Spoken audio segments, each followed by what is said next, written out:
c'est comme si je mettais un pied à l'extérieur. À l'extérieur de tout ça, en fait. C'est comme si Neige, parfois, elle me mettait la pression. Ok. Tu vois, parce que le fait d'être un personnage public, le fait d'être au devant de la scène, etc., moi, ça me fait peur. Moi, ça me fait peur et parfois, il m'arrive même de la rejeter, à Neige. Pour moi, Neige, après le studio, elle reste au studio. Et quand je vais chez moi, ça y est, je l'oublie, je redeviens neigeois. Parce qu'il y avait très peu de personnes qui croyaient à mes projets. Parce que justement, je chantais trop en arabe. Et ils m'ont mise dans cette case chanteuse orientale ou chanteuse de rail. Ah ouais? Alors que ça n'a rien à voir. Non. Ça n'a rien à voir.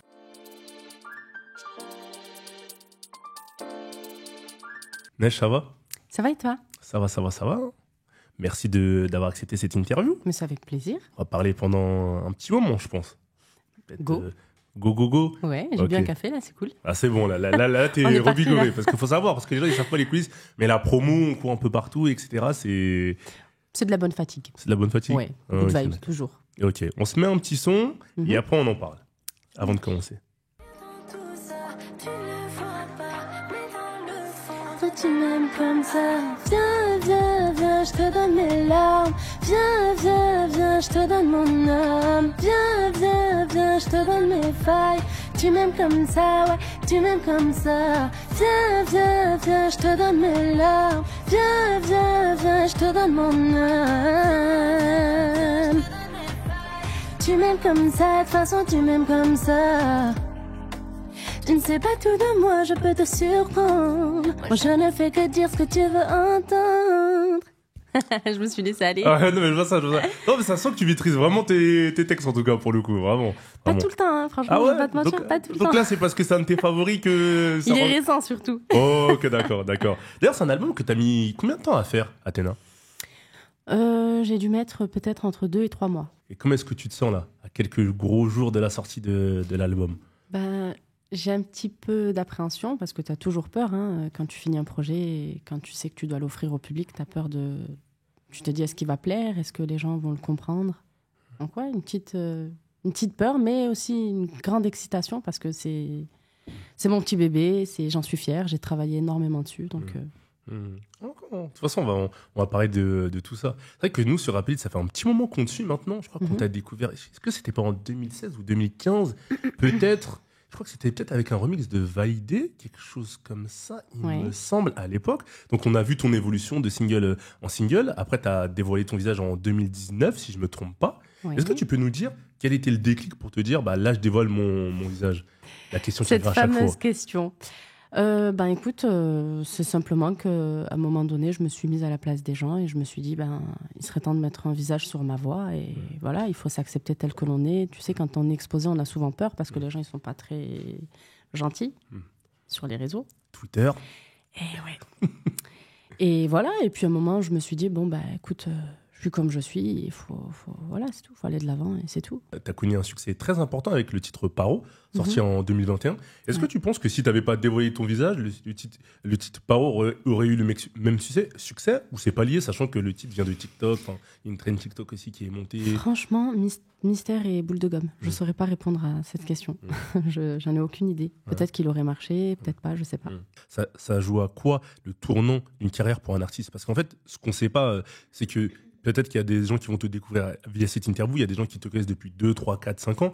Ça fait longtemps en fait que tu fais de la musique. Tu as connu des hauts, des bas. Je crois que même il y a une époque, tu avais supprimé tes sons tu avais mis tes sons, je crois, en privé, etc. Je crois que c'est en 2019, quelque chose comme ça, 2019 ou 2018. Donc en fait, tu as connu plein de hauts et de bas, mais ça se joue à quoi le tournant en fait?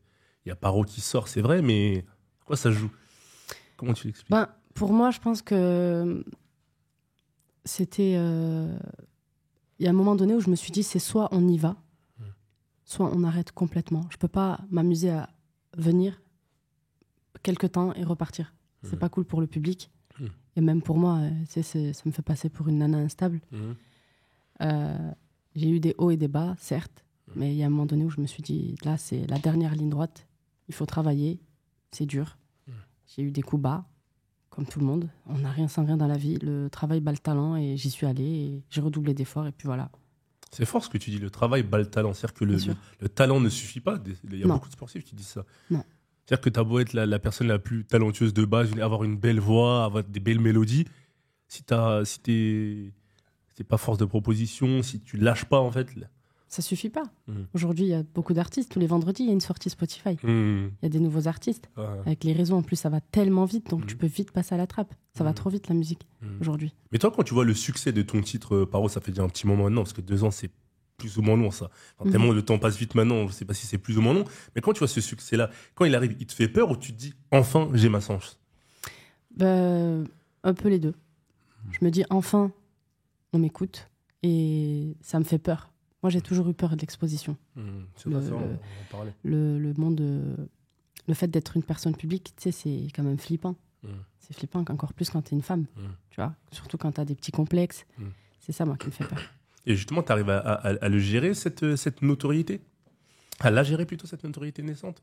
Plus que naissante, maintenant. Plus ou moins, parce que moi, j'ai la chance d'avoir quand même un public qui est bienveillant, et cool. Les personnes que je croise dehors, elles sont adorables. Et puis, elles sont mignonnes avec moi. Et ça va, je suis bien entourée. J'ai ma famille autour de moi, j'ai mon équipe. Donc, je le gère plutôt bien. Ok, on va parler de tout ça. On va parler de ce projet maintenant. Est-ce que tu pourrais nous dire quel est ton top 3 de cet album? Top 3 de tes titres? Le premier, celui que je kiffe grave, c'est Mon Enfer. Ok. Parce que c'est un morceau qui est profond. Je me livre beaucoup dessus. En deuxième position, je dirais En Miettes, parce que c'est un titre très R&B, ce qui est totalement ma came. En troisième position, j'hésite entre deux. J'hésite entre Yarali et Ma Muse. Pourquoi cela? Parce que c'est la musicalité, c'est le propos. La musicalité et les messages que je fais passer. Pour Yarali et pour Mon Enfer. C'est vraiment le message que je fais passer, la musicalité. C'est des morceaux qui me correspondent à 1000%. Et Mon Enfer, tu l'as écrit comment, celui-là? J'étais en studio. On m'a proposé cette prod. Ma compo a composé cette prod. Au départ, elle était pas comme ça. J'ai fait retirer toutes les percussions. Et puis, j'étais dans un mood très spécial ce jour-là. Et voilà, je l'ai écrit. Je suis allée en studio. Les mots sortaient tout seuls au micro. Pourquoi je te parlais de mood? On va parler d'état d'esprit, notamment quand tu as sorti aussi les différents chapitres de SOS. Je te mets un titre et après, on en parle juste après. J'écrivais la suite, tu m'as jeté dans le passé. Je ne suis que souvenir. Tout ce que j'ai donné était vrai. Tu resteras les murs que je n'ai jamais habité. Je suis devenue cette rature pour ma plus grosse blessure. J'ai baissé la garde, tu m'as eu à l'usure. Mon cœur est sourd, toi tu m'entends pas. Tu m'as dit pardon, ne m'attends pas. Quand mon cœur souffre, tu ne me sens pas. Non, toi tu me ressens pas. Est-ce que tu sais à quel point je sais? Et c'est vrai que quand tu as écrit les différents chapitres de SOS, le projet précédent, pour ceux qui ne savent pas, tu étais dans un mood particulier. Est-ce que tu peux nous rappeler ou te rappeler dans quel mood tu étais par rapport au mood actuel quand tu as fait cet album Athéna? J'étais pas dans un mood joyeux en tout cas. J'étais dans un mood très mélancolique, un peu triste. D'ailleurs, c'est quand je suis dans ce mood-là que j'écris le mieux, je trouve. Parce qu'il faut savoir que moi, la musique, c'est thérapeutique. Et lorsque j'écris, quand je suis dans un sale mood, ça me retire un poids. Mais j'étais pas, en tout cas, dans un bon mood là. Et quand tu as écrit cet album, tu étais dans un meilleur mood actuellement? Athéna, je l'ai écrit dans un mood... je sais pas, je me sens plus sereine, plus solide, plus confiante, plus femme. Je suis dans un esprit de... Là, j'y vais et je m'arrête pas. Tu vois, là, ça y est, là, je suis bien, j'y vais, je m'arrête plus. Tu vois, soldat. Mais justement, moi, j'ai l'impression que les épreuves qui ont jalonné ton parcours font que tu arrives à écrire des textes forts. Mais comment est-ce que tu fais s'il y a moins de choses, moins d'épreuves, moins de négatifs? Comment est-ce que tu fais pour finalement trouver l'essence, l'inspiration de la matière? Je sais pas si tu comprends ce que Totalement. je veux dire, voilà. Et c'est de par les discussions que j'ai avec mes amis, je peux m'inspirer de ma famille, mes amis, mes proches. Et puis ma musique, elle évolue avec moi. Donc, en fait, tu peux adapter ton mood en fonction de ce qui se passe. Il me semble que justement, toi, tu as perdu ton père assez jeune. Je crois que tu avais 8 ans, quelque chose comme ça. Et c'est de là d'où est venue l'envie d'écrire, c'est ça? Ou ça a joué? Pas forcément. Je voulais chanter déjà étant très jeune. Mais pour le kiff. Je ne savais pas que je voulais vraiment faire ça quand j'étais plus jeune. Mais c'est fou, Neige, parce qu'il me semble que tu avais un voisin qui t'avait repéré, que tu chantais dans la cage d'escalier. Ça résonnait. Tout ça. Voilà. Cette anecdote-là, et puis voilà. Il me semble, mais j'ai l'impression que tu as toujours fait ça plus pour le kiff que pour le côté industrie de la musique, supporter, les gens qui te supportent. Tu faisais ça parce que tu aimais ça. Ouais. Ça me faisait du bien. C'est tout. J'étais juste une jeune fille passionnée par la musique, qui aimait bien aller au studio de temps en temps, chanter sous la douche et chanter dans son hall. Et ça se passe comment? Le voisin te repère? Tu commences à travailler peut-être dans les ateliers de jeunes? Ouais, je faisais quelques ateliers par le biais de son association. Je faisais les mercredis après-midi, je faisais des ateliers écriture. On avait accès à des studios, chose qui est quand même cool parce qu'on n'a pas forcément les moyens, tu vois, à cet âge-là en plus. Et je faisais beaucoup de festivals, je faisais beaucoup de scènes à Toulouse et dans les alentours. Et voilà, jusqu'à un soir où j'ai rencontré Yannick Noah, qui m'a invité sur son Zénith à interpréter un titre avec lui. Et je crois que c'est la connexion avec le public qui a fait que j'ai voulu faire ce métier. Ah ouais? Ouais. Okay. Là, ça m'a confirmé. T'étais sûr? Parce que j'ai pas toujours su ce que je voulais faire étant jeune. Mais ce soir-là, il s'est passé un truc. T'avais quel âge? 13 ans? Non, j'avais entre 15 et 16 ans, je crois. Ok, un peu plus âgé. Mais est-ce qu'on n'a pas une certaine pression, justement, quand on monte sur scène? T'es ado, post-ado, et finalement, t'as des milliers de personnes devant toi. Comment ça se passe? Toujours, mais je trouve ça excitant, moi. Moi, ce que je ressens, en fait, la ferveur, le truc, je trouve ça excitant. C'est incroyable. Moi, j'adore aller au studio. Je kiffe ça. Mais même la scène. Je prends vraiment plaisir dans les deux cas. En fait, t'es vraiment une amoureuse de la musique, si je comprends bien. Ouais. D'accord. Ouais. Et la musique me fait énormément de bien. Vraiment. À ce point-là? Ouais. En fait, finalement, c'est un exutoire, une thérapie. Quand tu l'écoutes ou quand tu l'as fait? Ou les deux? Les deux. Ok. Les deux. Et t'arrives à réécouter tes titres que t'as fait quand t'étais dans des moods un peu négatifs, ou comment ça se passe? Pour certains titres, oui. Mais pour d'autres, pas trop. Parce que ça me renvoie à des souvenirs quand même auxquels je ne veux pas trop penser. Mais c'est ça qui est particulier, parce qu'on va en parler tout à l'heure, mais toi, j'ai l'impression que tu laisses vraiment des parties de toi dans tes morceaux. C'est-à-dire que tu es quelqu'un de discret, mais tu laisses des énormes parties de toi, et ce qui fait que, je me dis, quand tu es sur scène et que ton public s'est reconnu dans un certain titre, est-ce que c'est pas compliqué de l'interpréter, sachant que c'est peut-être un peu une épreuve, tu vas puiser au fond de fond. En fait, ça te remet dans des choses négatives, non? Je sais pas. Ça m'arrive, c'est pour ça que parfois, à certains concerts, il m'est arrivé de pleurer. Et en même temps, c'est le jeu, c'est comme ça. Je peux pas ne pas interpréter un titre parce que c'est dur pour moi, pas possible. Moi, mes poupias, quand elles viennent me voir, c'est pour m'écouter chanter et pour que je leur donne cette partie de moi, justement. Et tu penses que justement, une des choses qui fait que ton public te soutient à ce point-là, c'est le phénomène d'identification? C'est-à-dire que tu trouves les mots justes pour raconter des situations qu'elles ont déjà vécues, forcément. J'ai pas vraiment de recette.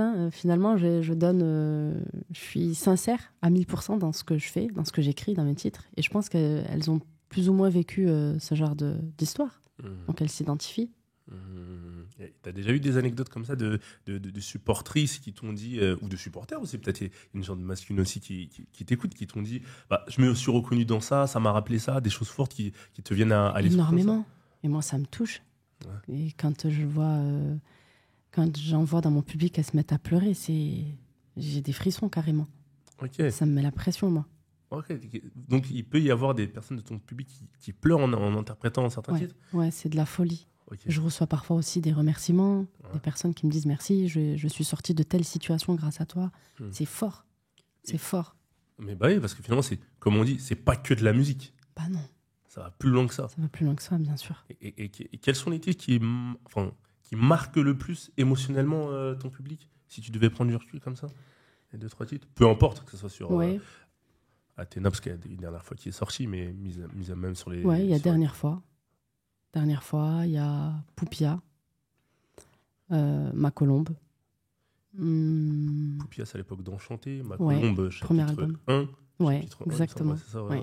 ouais. Ces 3 titres, je sais qu'ils reviennent souvent. C'est incroyable. Et il y a aussi... C'est marrant, je me souviens plus du titre. Ok. C'est sur quel Le point premier album. Parlez-moi de lui, dites-moi ce qu'il fait, où est-ce qu'il va. Je me souviens plus du titre. Attends. En même temps, 40 titres, Ouais, c'est franchement, ça. un double album, c'est pas double album, facile de se 35 souvenir de tous ces titres. Ouais.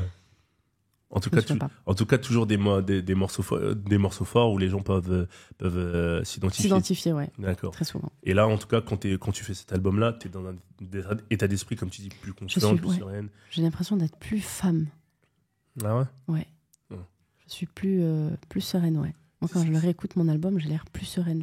Il y a un truc, je sais pas quoi, je saurais pas te dire ce que c'est exactement, mais c'est une nouvelle neige 2.0. Ok. Et tu penses que c'est le succès plus la vie qui avance, les deux l'un dans l'autre, qui ont fait que sûrement peut-être des choses que tu as évolué dans ta vie privée, il y a le succès aussi qui arrive. Sûrement. C'est ça qui a... Ça a contribué, en tout cas. Ouais, Sûrement. ouais, parce Le que... fait d'avoir mûri aussi, tu comprends mieux les choses de la vie, tu comprends mieux la vie, c'est mon expérience, j'en sais rien. En tout cas, ça a dû contribuer, c'est sûr. Ouais. Parce que quand on regarde bien, même, je sais pas si... Bon, c'est-à-dire, je sais pas si tu te rappelles, bien sûr que tu te rappelles, mais te dire, même quand on regarde même les évolutions de Pochette, à Enchanté, c'était une jeune fille, Oui. post-ado, jeune femme, jeune fille. Oui. Voilà. Et quand on regarde tout ce qui est SOS chapitre 1, chapitre 2, chapitre 3, il y a un gros travail sur l'image qui a été fait, sur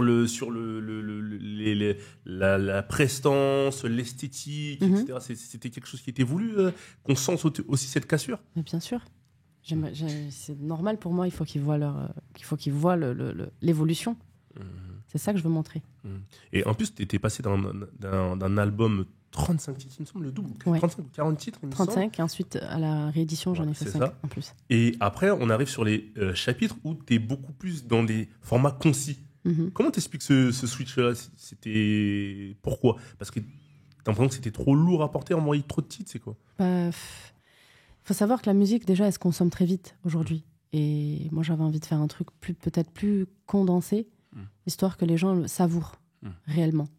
Tu vois, parce qu'il y a des titres qui peuvent passer à la trappe, qui se noient dans d'autres titres. Et je trouve pas ça intéressant de sortir autant de titres. Vraiment, j'ai voulu faire un truc plus tranquille, histoire que les gens le consomment bien. Et surtout qu'en plus, je le rappelle aussi, quand tu dis les titres qui passent à la trappe, comme toi, dans tes titres, bon... T'es pas un rappeur ou une rappeuse, parce que là, c'est pas de l'éco-trip bête et méchant. Tu laisses une partie de toi. Donc, quand finalement, les gens passent à côté d'un titre parce qu'il y a trop de titres. Et c'est important pour moi qu'ils écoutent. Même ça, réellement. Ouais, parce que c'est du texte. C'est bien du sûr, texte. Bien sûr. D'ailleurs, toi, t'écris sur la prod. C'est la prod qui te donne l'inspiration? Ouais.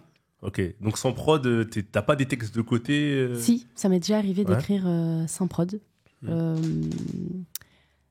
Celui que j'ai écrit sans prod, j'avais le refrain déjà. Et j'ai développé à partir du refrain. C'est tout le bonheur du monde. Oh, ok. Je te souhaite tout le bonheur du monde. Celui-ci. Oh, ok, d'accord. Je sais plus si c'est sur chapitre 2 ou chapitre 3, attends.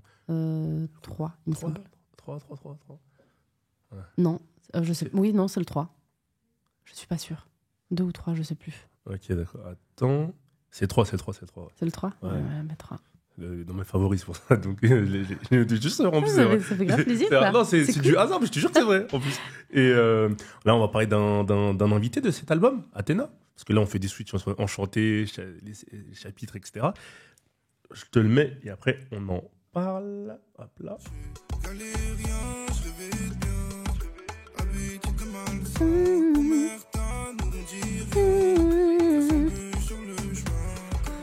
Chez Panama, avion de chasse 24 carats. Cette voix. Tu prends du galon, moi je porte ton nom. Mes ennemis, de loin, moi. Nos ennemis, je les vois de loin, moi. Moi je porte ton nom, nos ennemis, je les vois de loin, moi. C'est Maes. Ouais. Maes. Qui m'a totalement amené dans son univers, pour le coup. Mais à fond, parce que vraiment, c'est un morceau maïsien. Vraiment, c'est du... Grave. Comment il s'est fait, ce morceau? Dire comment elle a connecté, elle s'est faite? Comment vous connaissez déjà? On a un ami en commun qui est Bader, notre photographe, qui a fait le lien. Et puis, j'en ai profité pour lui demander une collab. Et Maes, qui est quand même cool, c'est de la bombe humainement et artistiquement, il est archi chaud. Et voilà, ça s'est fait naturellement. Et vous avez posé ensemble au studio? Ouais, on était censés poser ensemble au studio, mais sauf que moi, petite anecdote, j'avais du mal à écrire mon couplet. Ah ouais? Ouais, j'avais du mal, hein. Franchement. Moi, je suis pas habituée. Hein. J'ai l'habitude de poser sur des titres, tu sais, assez doux, planants. Je parle d'amour. Là, c'est totalement différent, tu vois. C'est la rue, c'est... Même dans la prod, les éléments... la prod qui est totalement différente de ce que je fais habituellement. Et voilà, je t'avoue que c'était un petit peu rude, mais j'ai mis quelques jours à finir mon couplet. Parce que je revenais toujours sur les mélos, etc. Et finalement, on a trouvé un bon milieu, un juste milieu. Et tu voulais pas le tirer dans ton univers à fond? C'est dur, il se laisse pas tirer il se laisse pas tirer comme ça. Voilà, il était pas corda. Ouais. Il était Ouais. D'accord. Et c'est un morceau que tu te vois mettre en avant, ou c'est-à-dire quand je vais mettre en avant, je te parle clippé ou... Peut-être bien. C'est pas encore, on n'a pas encore discuté là-dessus, mais ouais, fort probable, ouais. Ok, d'accord. Ok, d'accord, c'est cool. On attend ça. Je te mets un autre titre avec un autre artiste. Je dis un autre artiste, mais bon, je te le mets dessus. On verra.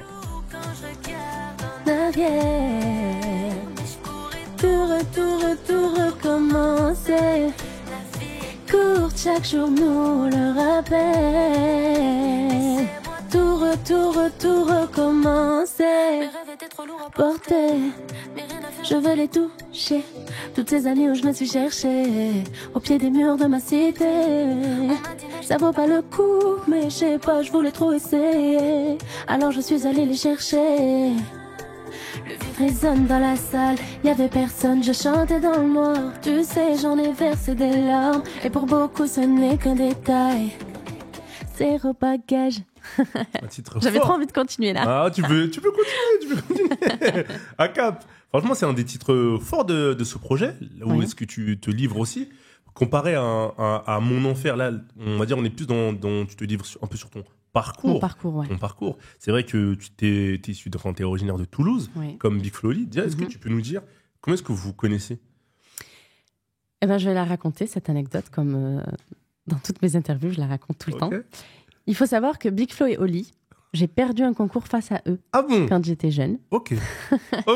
C'est trop marrant. Et on se retrouvait souvent sur des scènes à Toulouse. On se croisait. On se croisait à chaque fois.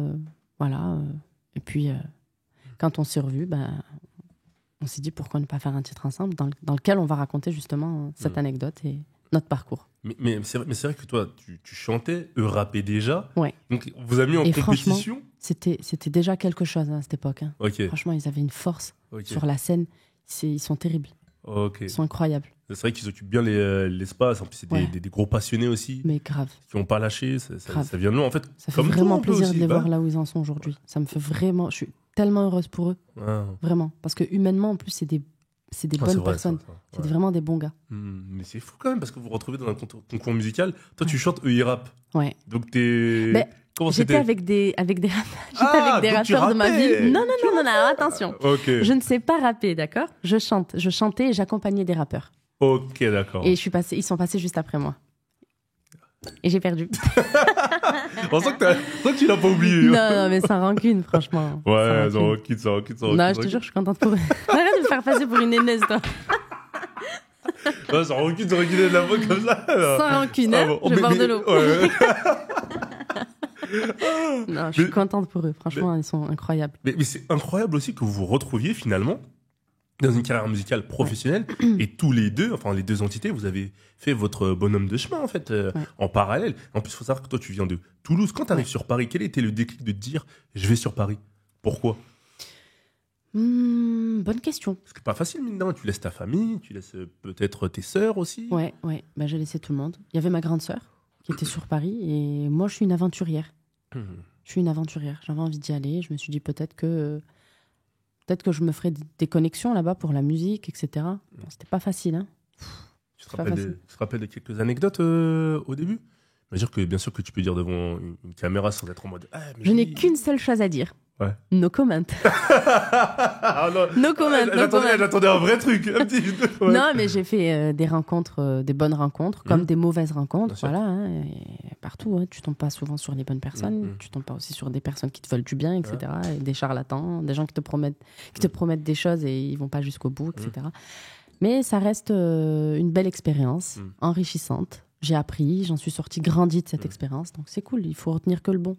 Mais qu'est-ce que toi tu dirais justement à une artiste ou à un artiste qui vient de Provence, qui rappe ou qui chante, peu importe, et qui voudrait réussir en venant sur Paris? Quel conseil tu lui donnerais? Par pitié, entourez-vous bien.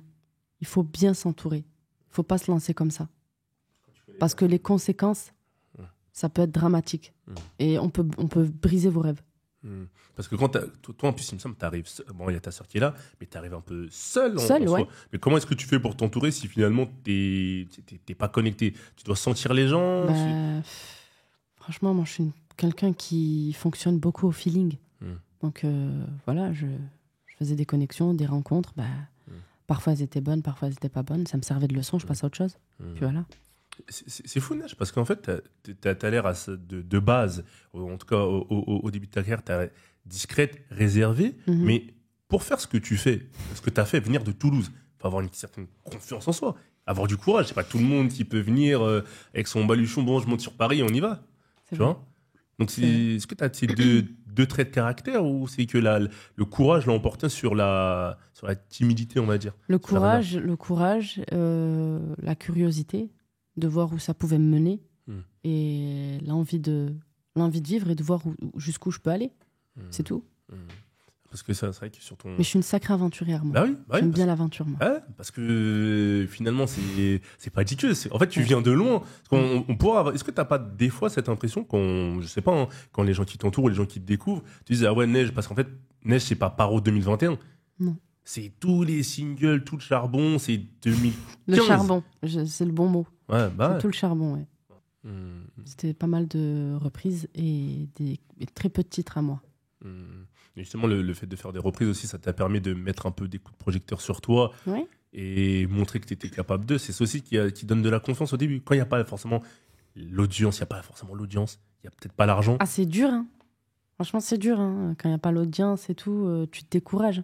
Ah ouais? Moi, je me suis découragée plus d'une fois. Qu'est-ce qui t'a donné la force? L'entourage? Toi, au fond de toi?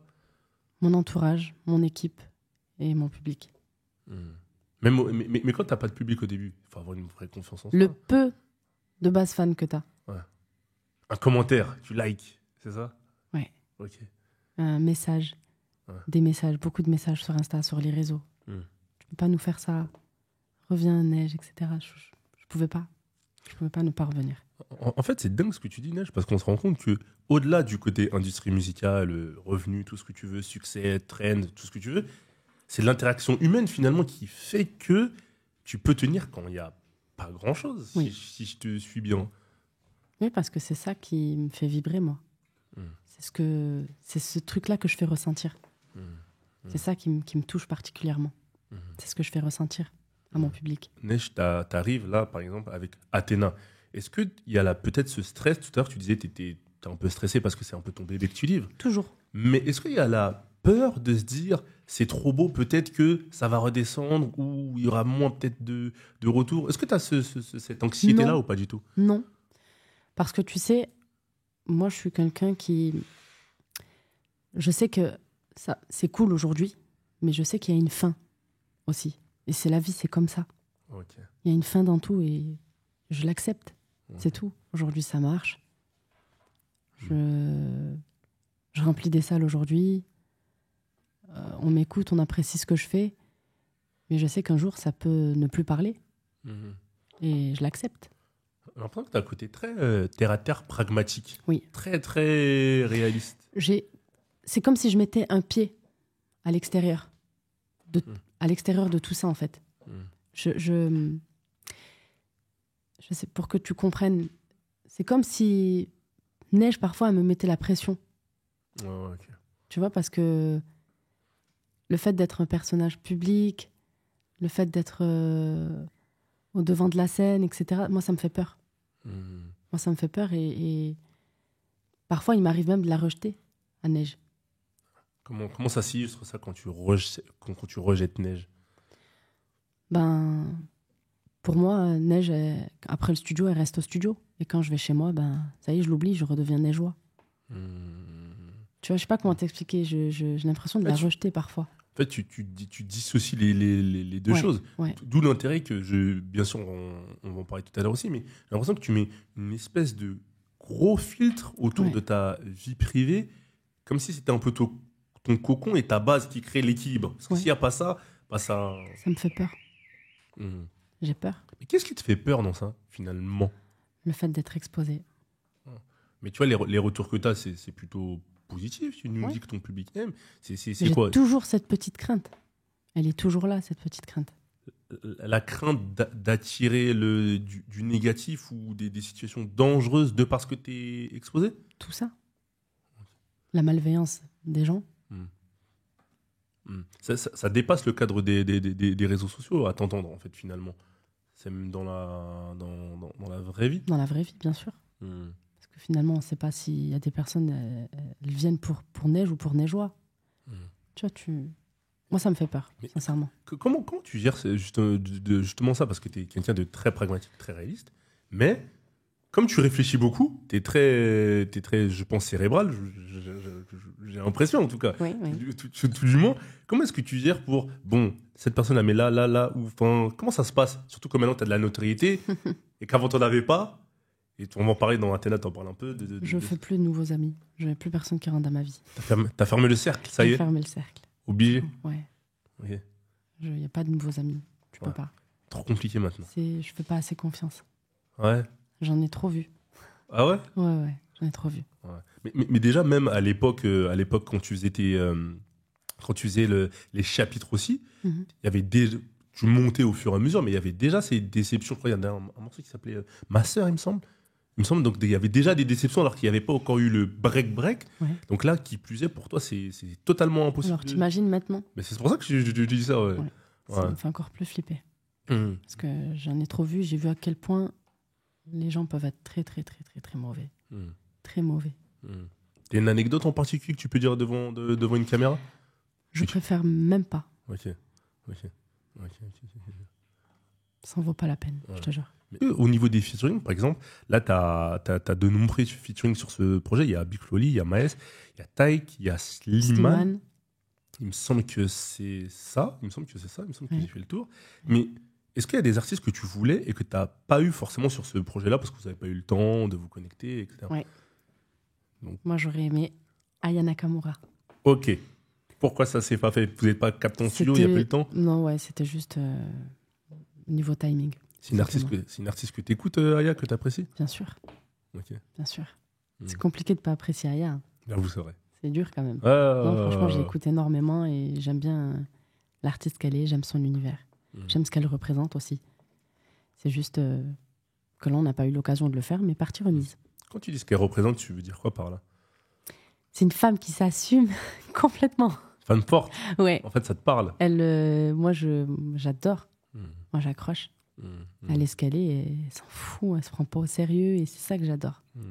C'est cool. Et d'ailleurs, après, on va pas spoiler les gens, on sait pas, vous êtes pas au studio. Mais si vous partez sur un titre ensemble, t'as déjà la thématique? Est-ce qu'on part dans quelque chose de mélancolique?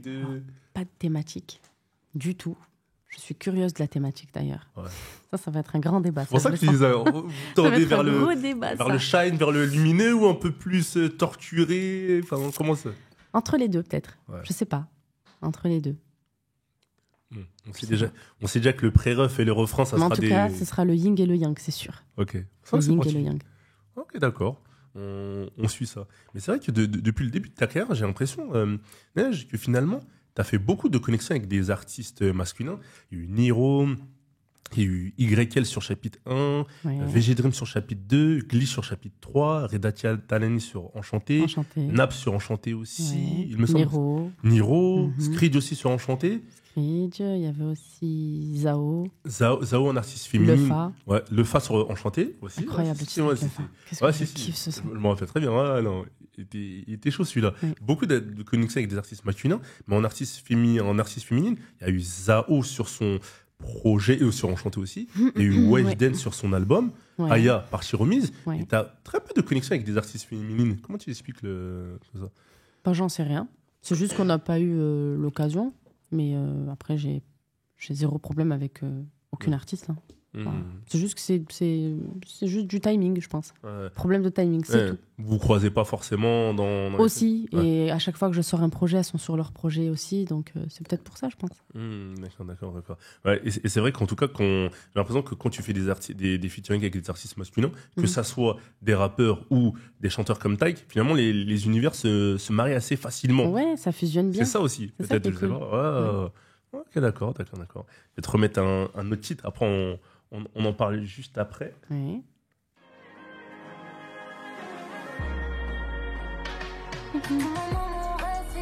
Va pas s'éteindre, mais je veux l'atteindre.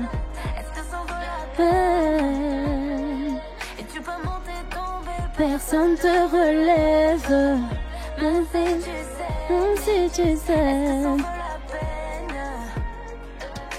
Un œil, je follow, je t'ai cerné. Crois-moi, ce n'est pas le monde de Disney. Pardon si là je suis mal luné. Je me cerné. Ça, c'est le titre Athéna, ouais. du nom de l'album. C'est un titre très punchy. Ouais. Où je parle un petit peu de l'industrie. Exactement, tu parles un peu de l'industrie. Vu ton parcours et tout ce dont on a parlé précédemment, Neige, est-ce qu'à un moment donné, par rapport à l'industrie, tu as ressenti une certaine forme de négligence vis-à-vis de toi? Oui, ça m'est arrivé. Comment ça s'exprime, ça j'en sais rien. Je ne saurais pas te dire. La seule chose que je peux dire, c'est que je sais qu'il y a certains médias qui trouvent que ma musique est trop communautaire. Pourquoi trop communautaire? Parce que je chante beaucoup en arabe. Et je vais savoir pourquoi. Il y a des artistes qui chantent bien comment on dit Dis-moi, en lingala. Ouais, en lingala. Créole, ok, ouais. En créole. Ouais. Ça dérange pas. Mais par contre, quand je chante en arabe, ça dérange. Mais enfin, c'est particulier comme situation. C'est que. C'est dommage. Parce que tu chantes en arabe, mais finalement, tes succès. En plus, c'est pas tous les titres, et en plus, tu switches des fois. Sur Yakhali aussi, tu vois. Enfin, tu switches. Ils m'ont mis dans cette case-là, je sais pas. Pourtant, tes titres, notamment, là, on va prendre Paro, dépassent les frontières, même de la France. Donc, c'est qu'il y a. Il y a qu'ici que ça dérange, bizarrement. Ok. Tu l'expliques comment, toi, Neige? Moi, je pense que ça leur fait peur, peut-être. Et qui sont très conservateurs et qui veulent garder leur code. Ils ont des codes qu'ils veulent pas casser, c'est tout. Mais c'est fou, c'est-à-dire que Neige, à ton niveau, pour bien comprendre, pour que les gens comprennent bien, parce que peut-être qu'ils n'ont pas suivi, mais tu as rempli 2 Cigales, tu as rempli 2 Olympias, de suite. C'est pour ça qu'un jour, ils n'auront pas le choix. Mais c'est ça, ce jour arrive, j'ai l'impression qu'on y est presque là, j'ai l'impression. Ils n'auront pas le choix. Rempli Bercy. Donc, comment c'est possible qu'encore tu vois, c'est pas si communautaire finalement. Bien sûr, c'est pour ça que j'arrive. Encore aujourd'hui, Neige, tu ressens un certain boycott, sans forcément citer bien sûr les noms de médias ou quoi, mais je te parle, t'as l'impression qu'il y a un petit frein à main sur ta personne. Un petit peu. Un petit peu, mais c'est qu'une question de temps. Faut laisser les choses se faire. Et aujourd'hui, on a la chance d'avoir des réseaux sociaux. Et ça va trop vite maintenant. Ouais, parce que j'ai l'impression que quand tu parles dans Athéna, c'est un peu comme si tu nous disais que tu t'es un peu construite contre vents et marées. Ah, complètement.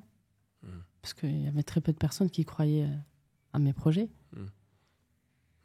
Parce que justement, je chantais trop en arabe. Et ils m'ont mise dans cette case chanteuse orientale ou chanteuse de rail. Ah ouais? Alors que ça n'a rien à voir. Non. Ça n'a rien à voir. Mais en fait, est-ce qu'il n'y a pas aussi le côté où les gens ne s'attardent pas forcément, ne veulent pas chercher à comprendre? Là, c'est de la mauvaise foi. Quand tu écoutes les titres, tu vois bien que l'univers est coloré. C'est que de la mauvaise foi, moi je dis. C'est que de la mauvaise foi. Et le public de Neige, ça ressemble à quoi? Beaucoup de femmes, je suppose. Beaucoup de femmes. Ouais. De toute culture, de toute origine, de toute couleur. Il y a aussi des hommes, il y a un pourcentage d'hommes. Pas beaucoup, mais ça commence à... Ils accompagnent ou... Ouais, là, ça commence à... Ok, d'accord. À grossir, là. Ouais. Sérieux? Ouais, il y a de plus en plus de mecs qui m'écoutent. Ok, d'accord. Ils étaient un peu timides, là, mais... Ouais. On a le droit d'aimer les mecs, hein. Ouais. D'être amoureux, d'avoir le cœur brisé. Vous aussi, il n'y a pas que les filles. Hein. N'ayez pas honte. D'ailleurs, sur cet album, il y a un très bon morceau avec Taïk aussi. Ouais, je le kiffe. Ouais, franchement, attention, celui-là, attention. On sent les enfants du R&B. Hein. Oh, non, on sent attention. Vraiment, non, mais clair. Moi, je l'aime beaucoup ce titre. On Vraiment. s'est régalé au studio. Mais ça sent une alchimie de fou. Ouais. On sent l'alchimie de fou. Ouais, parce que le R&B, c'est notre cam. C'est notre truc. On s'est tout de suite compris. Donc, c'était très fluide. C'était génial. Ouais. Forcément, vous allez clipper celui-là. Je dis pas que vous n'allez pas clipper quand même. Je sais pas. Ah ouais? Ouais, je te jure, je sais pas. On n'en a pas... On n'a pas discuté de tout ça. Je te jure, moi, je suis... Je te dis, des fois, je reste trop en dehors. C'est pas bon, ça. Tu suis pas ce qui se passe. J'avais vu, c'est ça que tu disais, ton équipe est trop proche. Des fois, tu postes ces choses, mais tu suis pas ce qui se passe derrière les chiffres. Ah ouais, j'ai vu ça. Ouais. Franchement, si on doit parler en termes de chiffres, je saurais pas te répondre. Vraiment, je suis en dehors. Je sais pas. En fait, toi, tu fais le boulot artistique, après le reste. Je fais le boulot au studio et le reste, je le fais pas. Ok, c'est plus toi. Okay. C'est plus moi, c'est plus Neige. Ok, d'accord.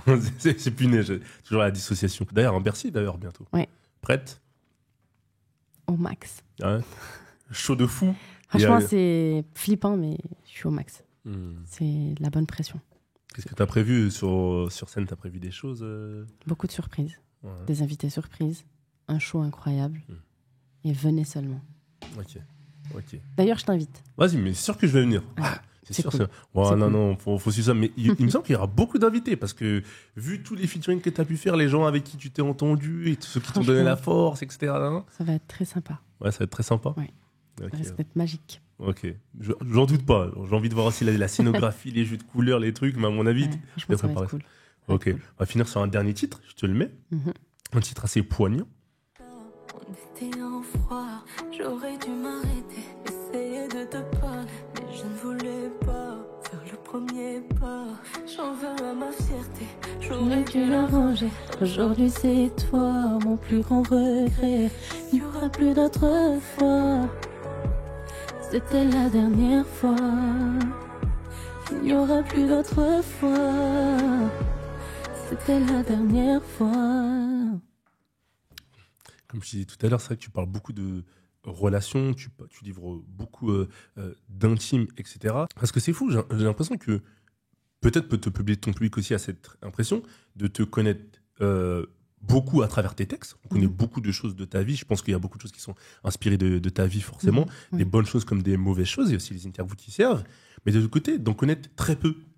Ça, c'est fou. Je sais pas si tu comprends le truc. Pourtant, tu es présente sur les réseaux. Oui, et je donne juste ce qu'il faut donner. Et tu penses que... Ni trop ni moins. Ouais. Pas de dérapage. On évite les dérapages. Ouais, on évite les dérapages. Et selon toi, est-ce que tu te dis... Enfin, je pense pas que tu as une date où tu te dis je vais arrêter, mais est-ce que tu te dis dans quelques années, tu voudras totalement arrêter de toi-même plutôt que d'attendre que peut-être les gens soient moins dedans? Parce que comme tu nous disais tout à l'heure, si je te pose la question, c'est que tu nous disais, je sais que ça va s'arrêter un jour. Est-ce que toi, tu préfères l'anticiper parce que ça sera trop lourd?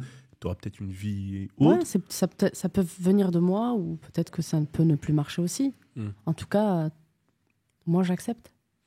J'accepte. Ouais, j'ai l'impression que ça te glisse... Ouais, c'est la vie. On peut pas... C'est la vie, c'est le destin. Je te dis quoi.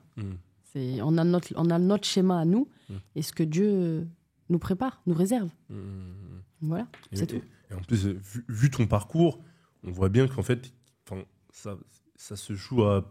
Tu n'as pas le contrôle sur tout, en fait. Non. Toi, tu peux faire tout ce que tu veux, mais tu n'as pas forcément le contrôle sur tout ce qui va se passer par la suite. Non. D'accord. Moi, j'aime bien laisser couler et voir là où ça me mène. Voilà. Ça doit être le fait que je suis très rêveuse. Tu sais, on dit que les artistes ils sont un peu perchés des fois. Ça doit être ça, je sais pas. Si t'avais pas de rêve, en tout cas, t'en serais pas là. Donc non, finalement, c'est sûr. C'est bien aussi d'avoir ce côté-là. Et finalement, avec un Bercy rempli, un album qui arrive à Téna le 6 octobre. Ça donne pas envie d'arrêter, c'est sûr. Ah, c'est sûr. Et surtout, c'est quoi l'objectif derrière? Qu'est-ce qu'on peut te souhaiter pour la suite? Un Stade de France. Un Stade de France, ok. Ce serait cool, quand même. Ouais, bah oui, cool, c'est un petit mot, ça serait incroyable. Une tournée internationale aussi, ce serait dingue. Ok. International, tu voudrais aller dans quel pays, toi? Quelle capitale? Je serais allée aux États-Unis. Je serais allée... Enfin, je sais pas, partout. Au Maroc aussi? Ouais, au Maroc, j'ai déjà fait. Ouais. Partout, j'en sais rien. Partout.